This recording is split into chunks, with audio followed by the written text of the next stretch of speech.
इससे आगे बढ़े तो आपके जीवन के बारे में वो ये कह रहे हैं कि ये एक वेग ऐसा है जिसके बारे में साधु संत और महंत, साधु संत महंत तपस्वी तेजस्वी ये लोग ही हैं जो उस वेग को रोक सकते हैं, बाकी के लिए नहीं है। वो जो साधु हैं, संत हैं, महंत हैं, उनके लिए यह है कि वीर के वेग को रोकें,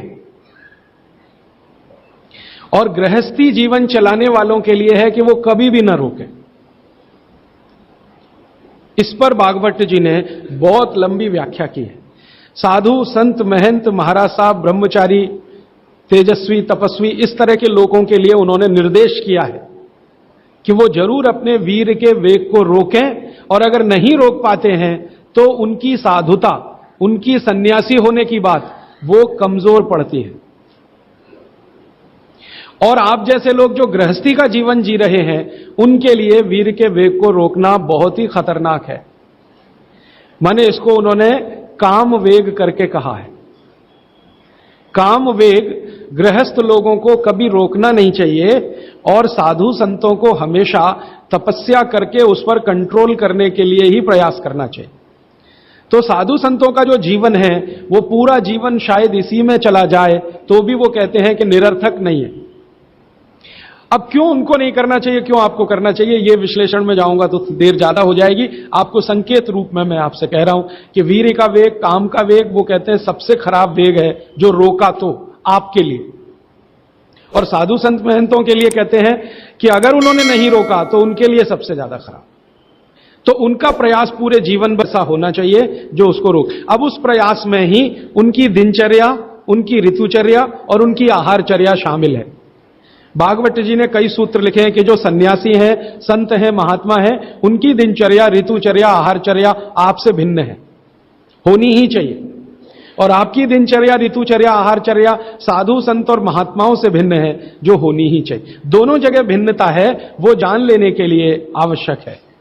तो हम कहते हैं ना, साधु संत और सन्यासियों के भोजन तीखे मसाले वाले ना हो, एकदम सादगीपूर्ण हो, ज्यादा उसमें घी तेल ज्यादा इस्तेमाल ना हो, वगैरह वगैरह।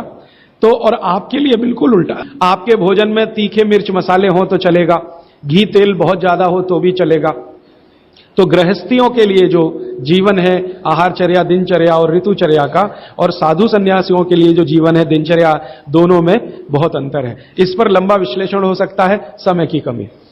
अब मैं आ जाता हूं, आपको जो कुछ मैंने अब तक कहा उसको जरा समराइज कर दो। जो कुछ अब तक कहा 6 दिनों में, उसको थोड़ा समराइज कर दूं, और इतना समरी जरा ध्यान से आप सुन लीजिए, नहीं तो फिर से लिख लीजिए। एक बार लिख चुके हैं तो दोबारा भी लिख लीजिए, कोई उसमें नुकसान नहीं होगा।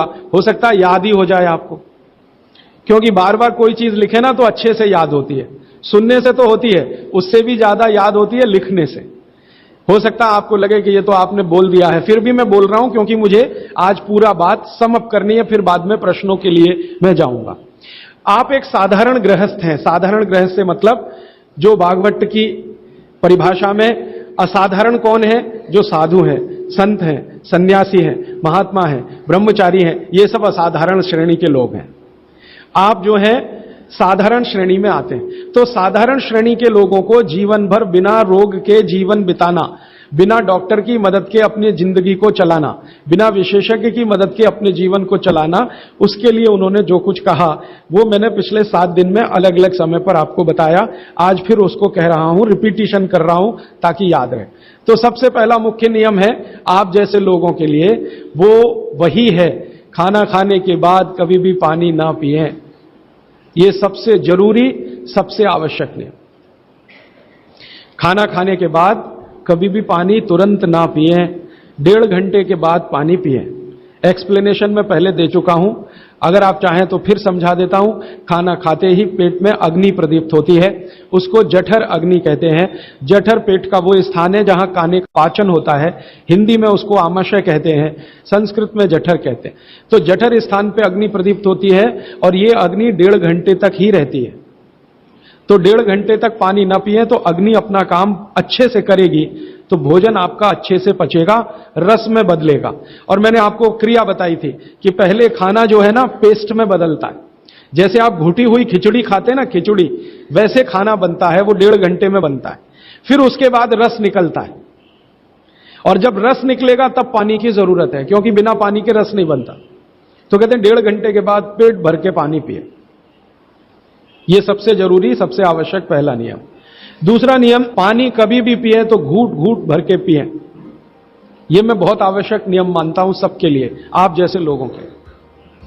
आप में से थोड़ा अगर किसी को भी धीरज हो, धैर्य अपने जीवन में, तो आप ये चालू कर दीजिए, पानी घूट घूट घूट, जितना कम से कम 1 घूट में पानी पी सके उतना, और मुंह में घुमा घुमा के, ऐसे ऐसे कर करके। आप 6 महीने बाद देखना, 6 महीने बाद आपके शरीर की पूरी बायोकेमिस्ट्री बदल जाएगी। सबसे पहली चीज जो आप महसूस करेंगे, आप कहेंगे मैं पहले से ज्यादा फ्रेश हूं, आप कहेंगे मैं पहले से ज्यादा हल्का हो गया, माने वजन कम हो गया। आप कहेंगे पहले से अच्छी नींद आ रही है, आप कहेंगे पहले से अच्छा खाना हजम हो रहा है, आप कहेंगे पहले से ज्यादा मेरे दर्द कम हो गए, जो घुटनों का, कमर का, कंधे का, जगह जगह। आप कहेंगे चक्कर आना बंद हो गए, आप कहेंगे सुबह सुबह उठकर सिर का दर्द कम हो गया। ऐसी 85 बातें आप खुद कहेंगे 6 महीने के बाद। आप करिए इसको। मैंने तो कई लोगों को बताया साल साल भर से कर रहे हैं, 1.5 साल से कर रहे हैं। मैंने आपको एक उदाहरण दिया था, हमारा एक सहयोगी है, कल बेंगलोर में 140 किलो का था, 1 सवा साल से घूट घूट पानी पी रहा है, अभी 70 किलो का है।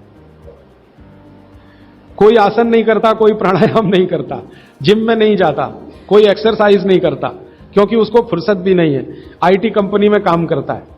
लेकिन इतना जरूर करता, पानी जब भी पिएगा घूट घूट पिएगा, खाने के 1.5 घंटे बाद ही पिएगा। यह अद्भुत है। इस नियम को मैंने हजारों लोगों पे करके देखा है, एकदम एक्सीलेंट रिजल्ट है, कई बार तो चमत्कारिक रिजल्ट है। और कारण उसका क्या है? कारण उसका एक ही है कि घूट घूट पानी पीने से ज्यादा लार पेट में जाती है। पेट को हमेशा लार की जरूरत है, क्योंकि यहां एसिड बन रहा है।